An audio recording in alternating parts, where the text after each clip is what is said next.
Golf swing, and as I say, I'm not a golf coach. I will be sense checking some of the stuff as we go through, if you don't mind.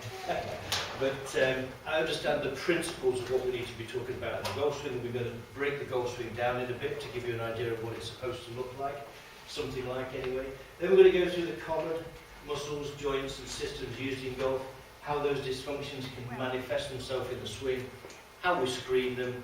This is not a screening course, and those biomechanics coaches on here, we're not going to be going through all the screens, we're just going to be making reference to them. And of course what interventions, and most of you will be able to tell me what they are.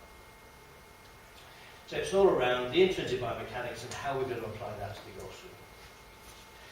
So, as you see, there's a load of different levels. We've got professionals to people who've never picked up a golf club. So we're just going to cover some of the basics of the golf swing, just so we're starting to talk the language.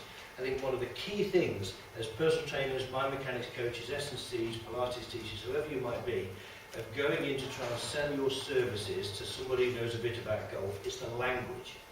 If you go in and pick up a club and call it a bat, you've got no chance, like I did earlier. So we're just going to go through some of the fundamental principles of it, what golf and what it is. So, this is a guy who's on his backswing, which is where you take the golf club away, and we're going to talk about swing planes now. And if you look at that, that's two planes of glass, one through the bottom of his neck and one through the bottom of his sternum. And swinging the golf club up and down between those two planes of glass is called being on plane. You're swinging the club on the right plane. That's what you're trying to do.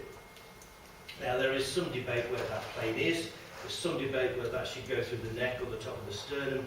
There's some debate whether that should be through the bottom of the xiphoid, or whether it should be a little bit higher than your belly button. We're not going to debate that. It's in there somewhere, and more or less you want to go up and down those two planes of glass. And if you do, there's half a chance you'll hit the little white thing, and half a chance you'll find it when you're going up for it. If you swing higher than that swing plane, in other words, if your golf club and your arms are up here somewhere, it's called a high swing plane. It's referred to as being outside the line. The line is that swing plane on the middle there. Does that make sense? Conversely, if the low swing plane that's inside the line is when your golf club and your arms, and the plane of the swing is down here somewhere. So the idea is to try and get it more or less between those planes of glass. Okay, so far. Fantastic.